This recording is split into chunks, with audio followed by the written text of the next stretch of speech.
there's something that doesn't work like it used to.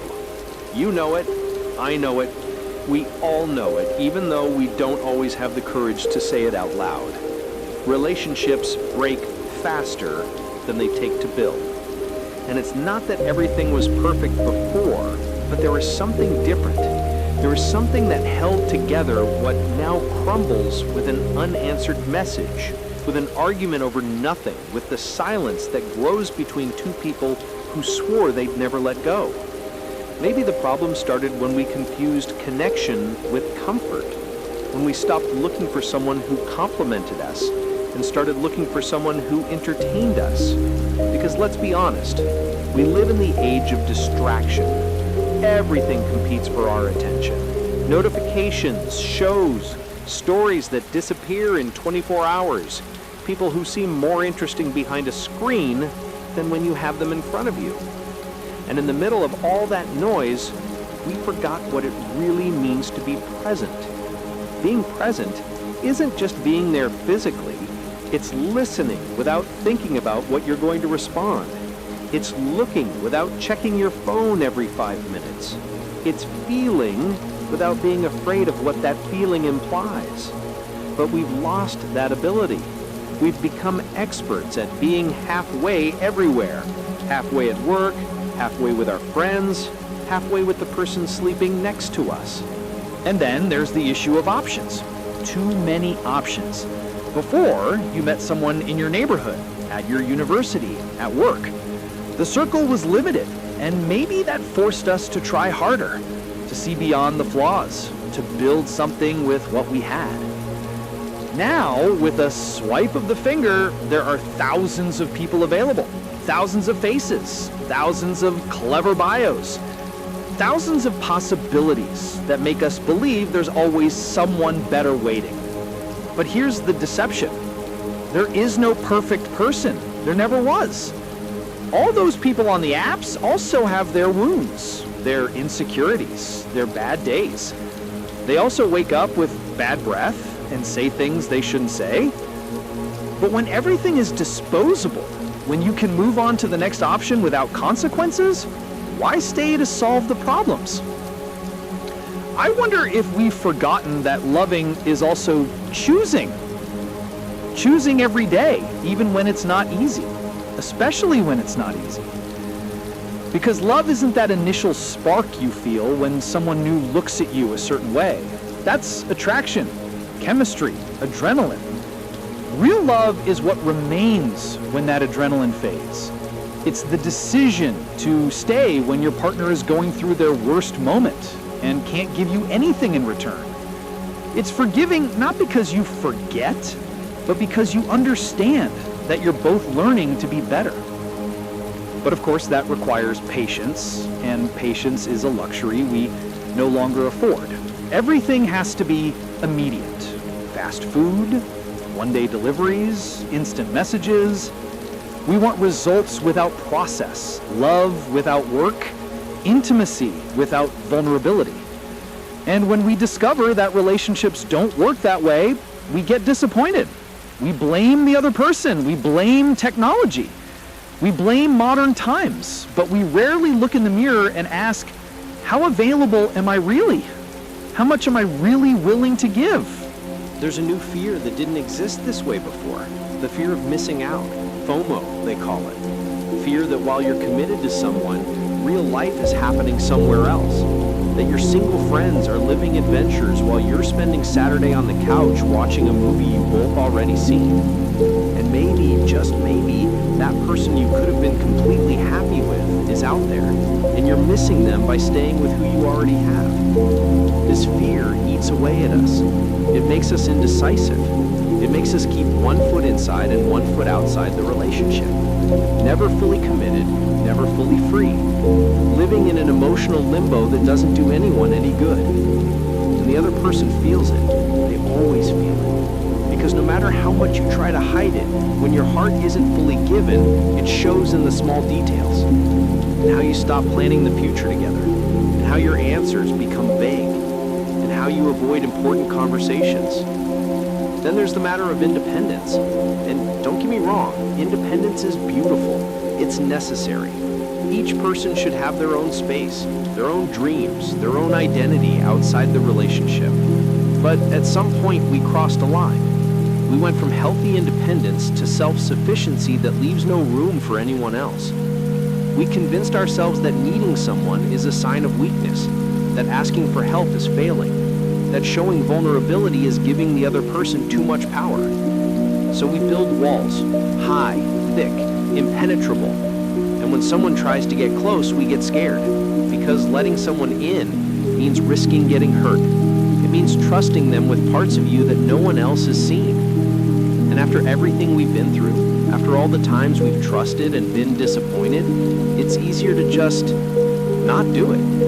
It's safer to stay alone than to break again. But here's what they don't tell you, that safety has a price. The price is loneliness. Real loneliness. Not that peaceful solitude of a Sunday afternoon when you choose to be alone, but that loneliness you feel in a room full of people. The one that visits you at 3 a.m. and reminds you that you've been protecting yourself for so long that you no longer know how to let someone in, even if you wanted to. And yes, there are people who have hurt you, people who didn't value what you gave them, who left just when you needed them most, who promised to stay and disappeared without an explanation. That hurts. It hurts so much that you change. You harden. You become cynical. You start looking for danger signs in every new person, anticipating the moment when they will also fail you. But not everyone is the same person who hurt you. Not everyone will leave.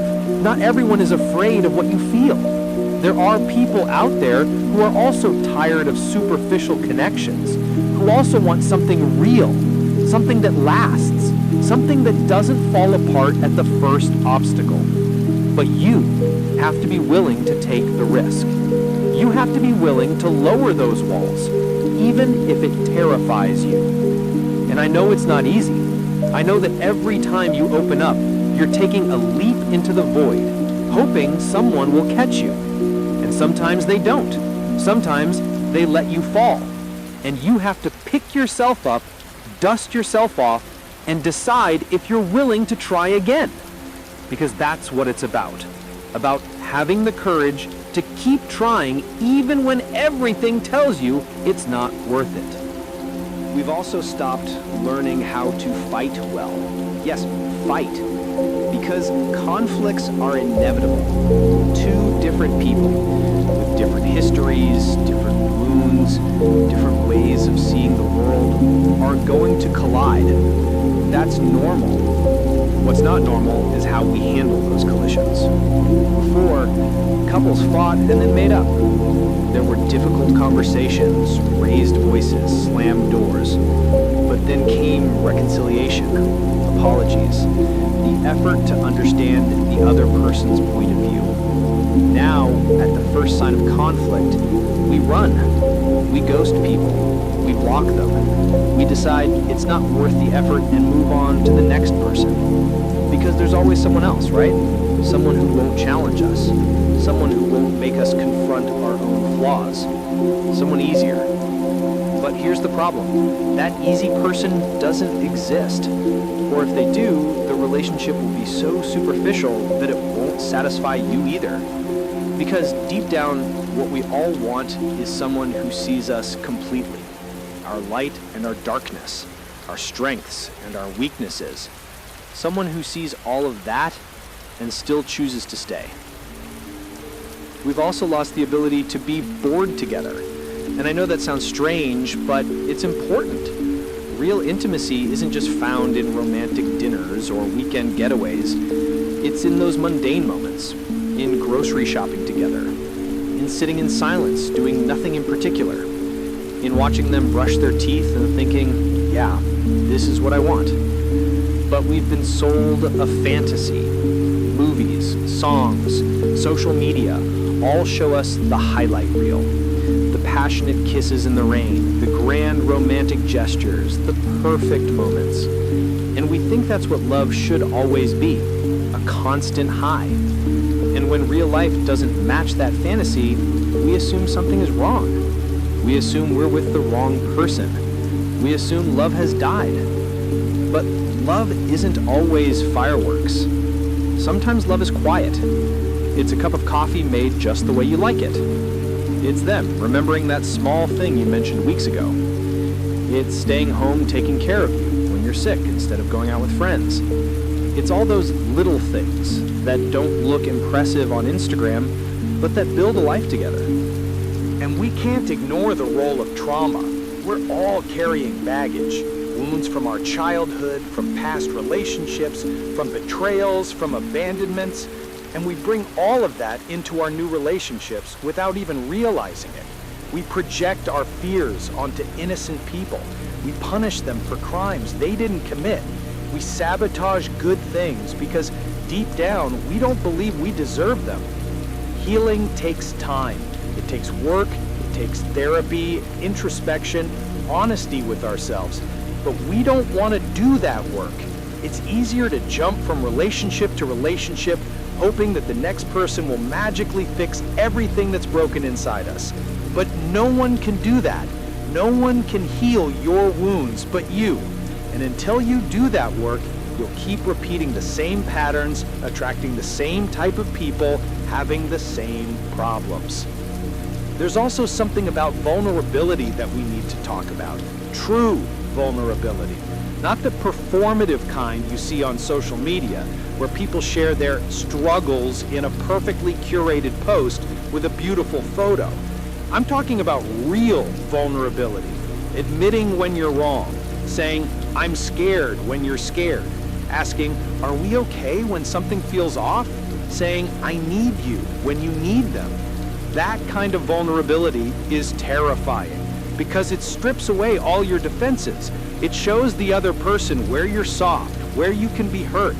And in a world where everyone is trying to appear strong and independent and unbothered, being vulnerable feels like handing someone a weapon and hoping they won't use it against you. But without vulnerability, there is no real intimacy. You can have companionship, you can have fun, you can even have affection, but you won't have that deep connection that makes a relationship truly meaningful. You won't have someone who really knows you. And isn't that what we all want? To be truly known and loved? I think we've also stopped believing in the possibility of forever. And maybe that's realistic. Maybe forever is a fairy tale we tell ourselves. But when you enter a relationship already thinking about its expiration date, you don't invest in it the same way. You hold back. You keep one eye on the exit. You don't make long-term plans, because what's the point? And this becomes a self-fulfilling prophecy. If you don't believe it will last, you won't do the things necessary to make it last. You won't have those hard conversations. You won't make compromises. You won't work through the tough times. And then when it inevitably falls apart, you tell yourself you were right all along. Relationships don't last. Love doesn't last. Why even try? But what if we're wrong? What if the problem isn't that love is impossible in modern times, but that we've forgotten how to do it? What if we've confused convenience with compatibility? What if we've mistaken intensity for intimacy? What if we're looking for perfection when we should be looking for partnership? Because a partner isn't someone who never makes mistakes. It's someone who tries to do better when they do. It's not someone who always makes you happy. It's someone who's willing to work through the unhappy times with you. It's not someone who completes you. That's too much pressure for any human being. It's someone who inspires you to complete yourself. We also need to talk about the death of commitment. Commitment has become a dirty word. It implies restrictions, obligations, giving up your freedom. We celebrate those who keep their options open, who refuse to be tied down, who prioritize their independence above all else. And again, there's nothing wrong with choosing to be single. But let's not pretend that commitment is a prison. Real commitment is freedom. It's the freedom to be yourself without fear of judgment. It's the freedom to grow and change knowing someone will grow and change with you. It's the freedom that comes from knowing you don't have to perform or impress or constantly prove your worth. You're chosen. Every day, you're chosen. But commitment requires maturity. It requires understanding that feelings fluctuate, that some days you'll feel madly in love, and other days you'll just feel neutral. And that's okay. That's normal. The commitment is what carries you through those neutral days. It's the decision you made to be there, not just when it feels good, but always. And here's something we don't talk about enough. We've stopped courting each other after the relationship begins. Remember the effort you put in at the beginning? The thoughtful texts, the plans, the wanting to know everything about them, the trying to impress them? Most of us stop doing that once the relationship is established. We get comfortable. We take the other person for granted. But relationships are living things. They need to be fed, watered, cared for. You can't just set them on autopilot and expect them to thrive. You have to keep choosing each other, keep dating each other, keep being curious about each other. Because people change. The person you're with today isn't exactly the same person you were with a year ago, and they shouldn't be. Growth is good, but you have to stay interested in who they're becoming. There's also the comparison trap. We compare our relationships to what we see online, to highlight reels, to carefully selected moments, to filtered reality. And our own relationship, with its mundane moments and occasional arguments and normal problems, seems inadequate in comparison. We forget that everyone is struggling. Everyone has issues, but no one posts about their fights or their doubts or their boring Tuesday evenings. Social media has given us a highlight reel of everyone else's life, and we're comparing it to our behind-the-scenes footage. Of course it doesn't measure up, but that doesn't mean your relationship is failing. It means it's real. It means it's human, and maybe that's exactly what it should be. I wonder sometimes if we've lost our tolerance for discomfort. Everything in modern life is designed to minimize discomfort. We can adjust the temperature with a touch. We can order food without speaking to anyone. We can curate our feeds to only show us things we agree with. We've become so accustomed to comfort that the moment something feels difficult, we want to escape it. But growth lives in discomfort. The best things in life require us to sit with difficult feelings, to have awkward conversations, to confront our fears, to stay when everything in us wants to run. Relationships are no exception. The depth we're all looking for is on the other side of that discomfort, but we have to be willing to go there. And what about timing? We talk about it like it's everything. Right person, wrong time, we say, as if time is this external force we have no control over. But timing is also a choice. It's about priorities. If someone is really important to you, you make time, you make space, you make it work. The truth is, wrong time is often just a gentle way of saying not enough priority. That sounds harsh, I know. And sometimes timing really is a factor. People in different life stages, different cities, different headspaces. But how often do we use timing as an excuse? How often do we tell ourselves we're not ready for a relationship when the truth is we're just not ready for that person? Or we're scared, or we want to keep our options open. Here's another uncomfortable truth. We're all a little bit selfish. Modern culture has taught us to prioritize ourselves above all else. Self-care, self-love, put yourself first. And those things are important. But we've taken it too far. We've created a generation of people who are unwilling to sacrifice anything for anyone, who see compromise as losing, who think that a relationship should enhance their life without requiring them to adjust it in any way. But relationships require give and take. They require thinking about someone else's needs alongside your own. They require sometimes doing things you don't want to do because it matters to them. They require sacrifice. And I know that word has negative connotations, but it doesn't have to. Sacrifice can be beautiful when it's mutual, when it's appreciated, when it's for someone who would do the same for you.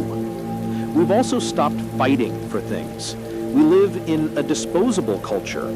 Something breaks, throw it away and buy a new one. App not working, delete it and download another.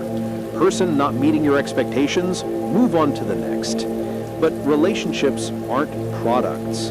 They're not meant to be perfect out of the box. They're meant to be built, maintained, repaired when necessary. And yes, some relationships should end. Some people are wrong for you. Some situations are toxic. I'm not suggesting you should stay in something that's genuinely harmful, but we've gone too far in the other direction. We dispose of relationships at the first sign of trouble. We give up too easily. We don't fight for what we have because there's always something else available. But what if that next relationship has the same problems? What if you take your issues with you wherever you go? What if you're walking away from something that could have been beautiful if you just stuck around long enough to work through the hard parts? I think about my grandparents' generation sometimes. They stayed together through everything, and I'm not romanticizing that. I know many of them stayed for the wrong reasons, because of societal pressure or lack of options, but some of them stayed because they understood something we've forgotten, that love is a verb, not just a feeling, that it's something you do, not just something you feel. They didn't expect constant happiness. They didn't expect their partner to fulfill their every need.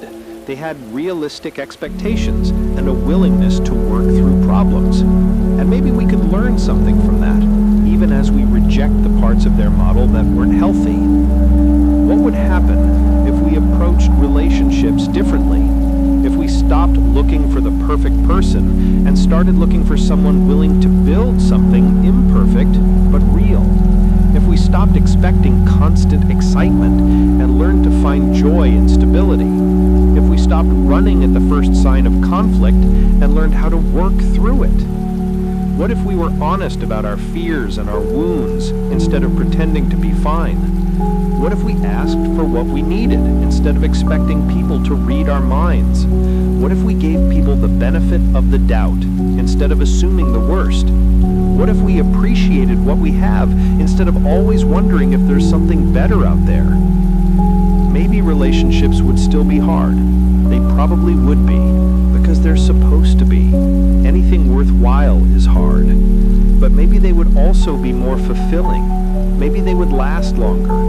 Maybe we would feel less alone in this world full of superficial connections.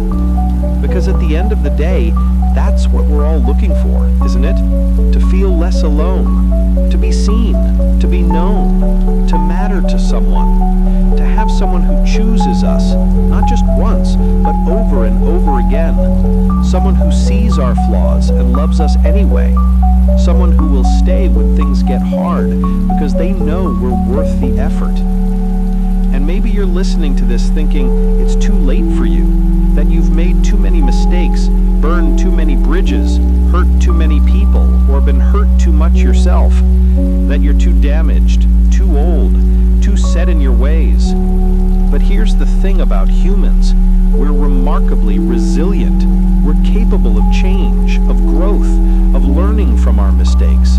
It's never too late to do better, to be better.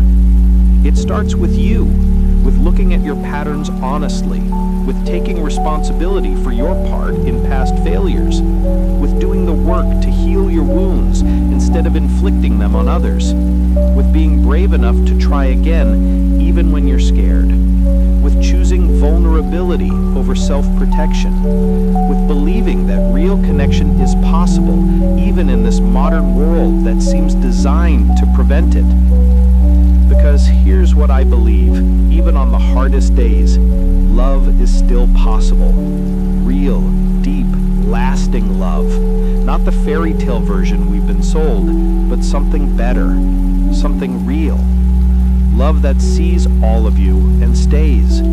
Love that works through problems instead of running from them. Love that chooses you every single day.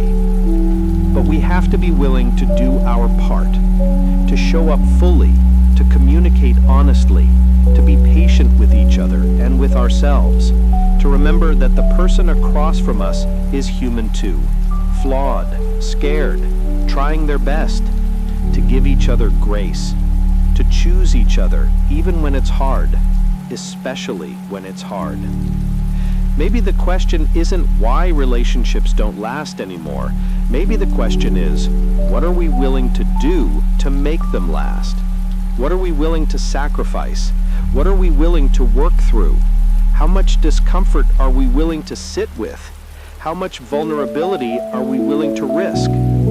Because the answers to those questions will determine everything. They'll determine whether we keep repeating the same patterns or break free from them, whether we keep having the same shallow connections or build something deeper, whether we end up with someone or alone, whether we find what we're looking for or spend our whole lives searching. And maybe that's okay.